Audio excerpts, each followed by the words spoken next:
Let's get started with today's story. I hadn't been alone in the house for years.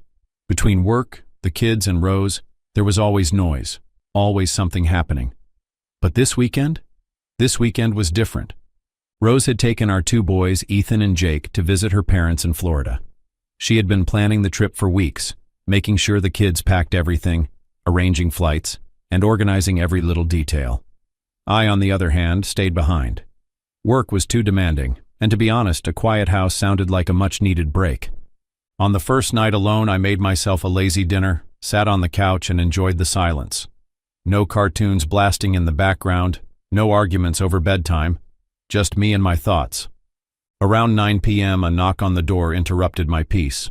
I opened it to see my neighbor, Greg. Greg was in his late 50s, a retired cop who still acted like he was on duty. He was always keeping an eye on things, always aware of who came and went.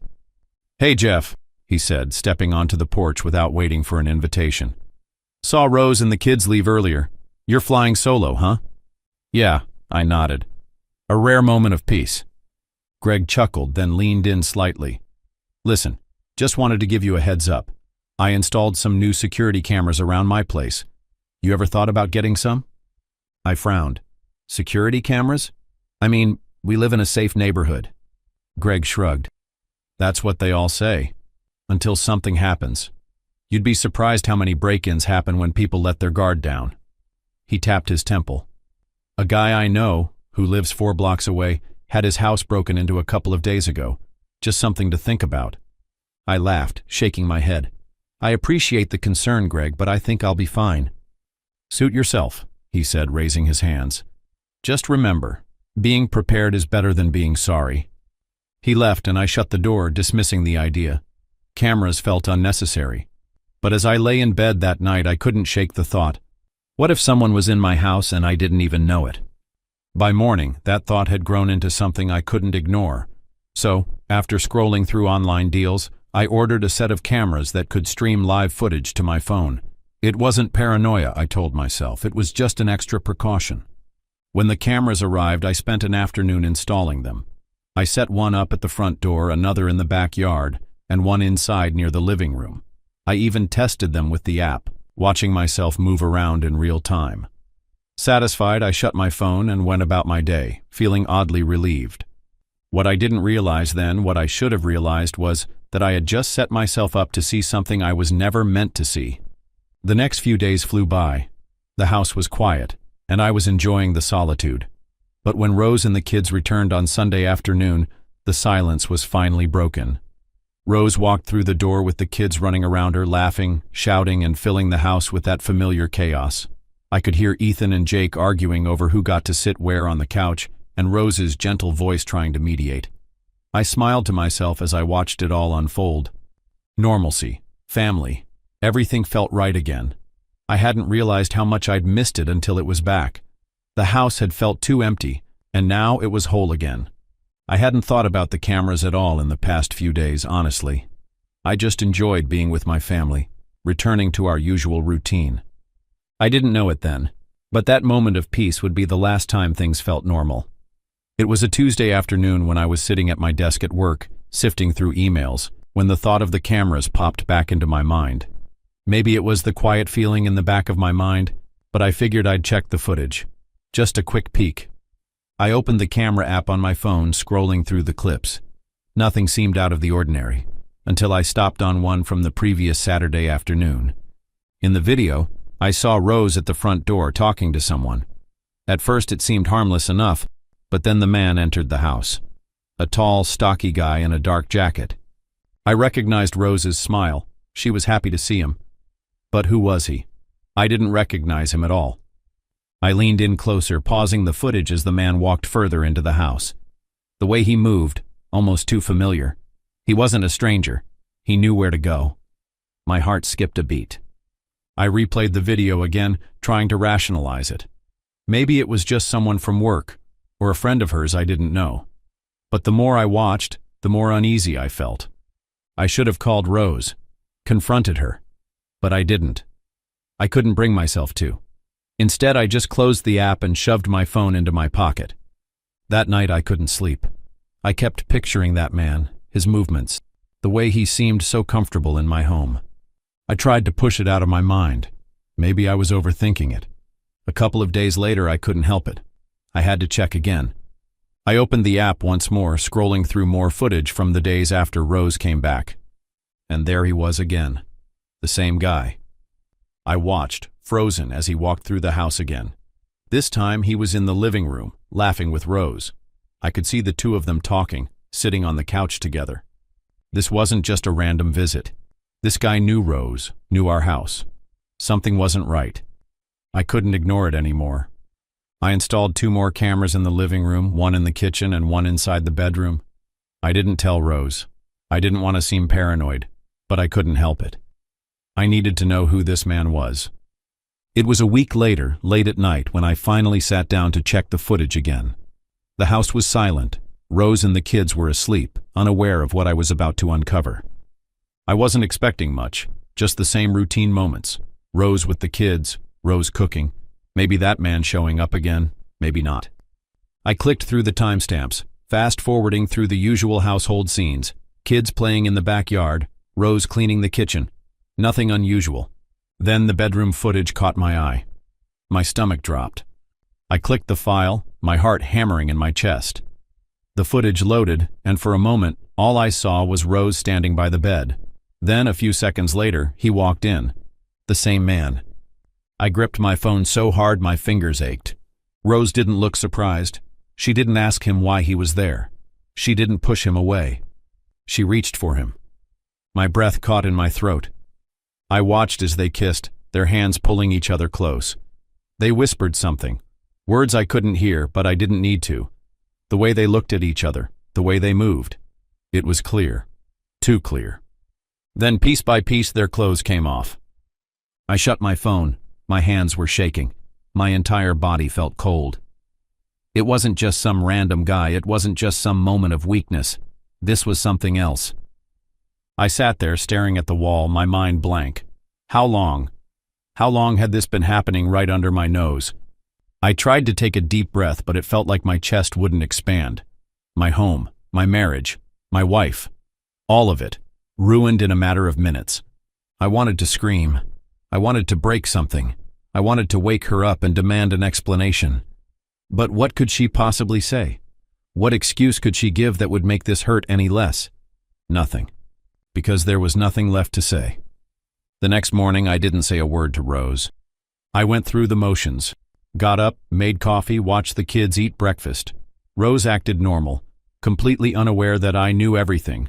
I watched her laugh with Ethan and Jake, kiss them on the forehead before sending them off to school as if nothing had happened. As soon as the door shut behind them, I spoke. "Sit down." She turned to me, confused. "What?" "Sit down."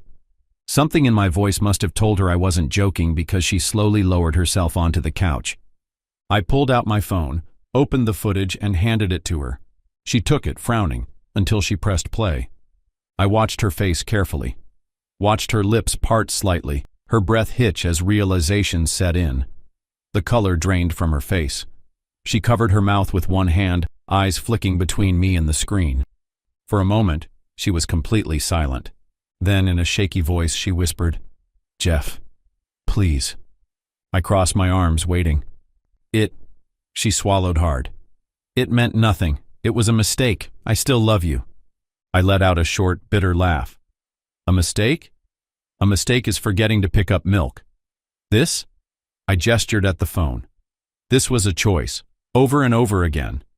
Tears welled in her eyes. "I swear it didn't mean anything." "Stop saying that." I cut her off, my voice low. "Because it meant enough for you to bring him into our home, into our bed." I shook my head. "You don't get it, do you? The trust is gone. What you did can't be fixed." She reached for my hand, but I pulled away. "Jeff, please," she begged, her voice cracking. "Don't do this. Don't throw everything away." I stood up, looking down at her. "I'm not the one who threw it away, Rose. You did." I didn't say another word. I just turned and walked down the hall.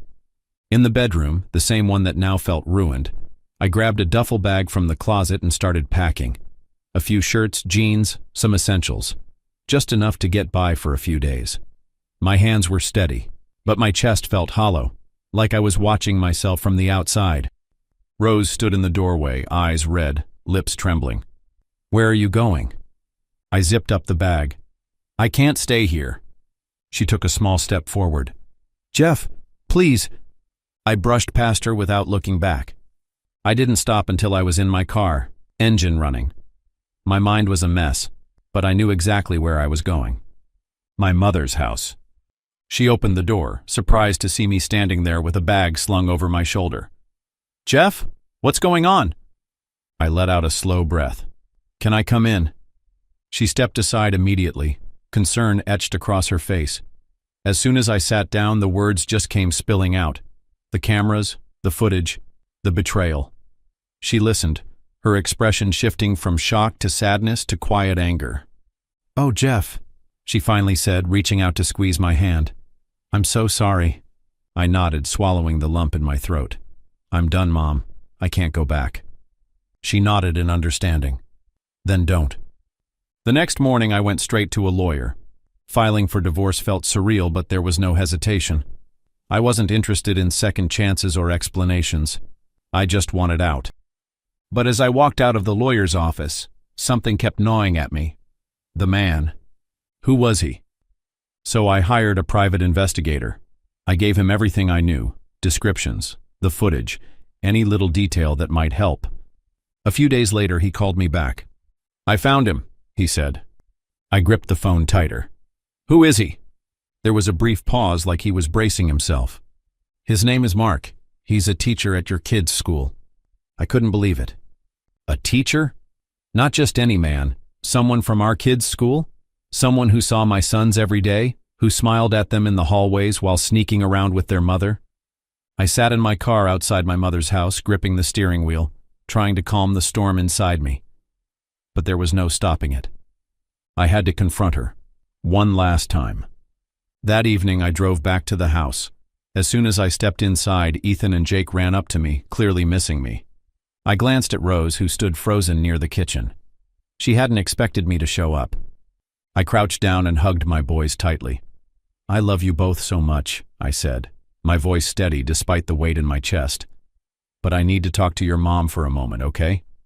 They hesitated, looking between us, then slowly walked to their room. As soon as they were gone, I turned to Rose. "You're cheating on me with our son's teacher?" I said, my voice low but sharp. "His teacher, Rose? I can't believe it." She swallowed hard. "Jeff, please, I don't want to hear it," I cut her off. "I know who he is. I know everything. And I want you to know that I already filed for divorce." Her eyes widened. "You... what?" "It's over." I let the words sink in. "You made your choice, and now I'm making mine." For a second she looked like she wanted to argue, to beg, to explain. But there was nothing left to say. This wasn't my home anymore. The next morning, I went straight to the school and requested a meeting with the principal. When I showed him the evidence, I made it clear that a teacher having an affair with a student's mother was unacceptable. The principal, clearly disturbed, assured me that appropriate action would be taken. By the end of the day, Mark was fired. The divorce process moved quickly. There was no fixing this, and we both knew it. Rose tried at first. Apologies, tears, promises, but they meant nothing. She destroyed our family, and nothing she said could undo it. We split everything evenly, though she kept the house and I moved into a small apartment downtown. But the hardest part was figuring out custody. I didn't want to take the boys away from their mother, but I also couldn't bear the thought of seeing her every day. In the end, we agreed to shared custody, weekends with me, weekdays with her. It wasn't perfect, but at least I still had my boys. The day the divorce was finalized, I walked out of the courthouse feeling lighter. The pain was still there, the betrayal still stung, but I wasn't trapped anymore. I had my freedom, my dignity, and a future that was mine to rebuild. And that was enough. Thank you for watching.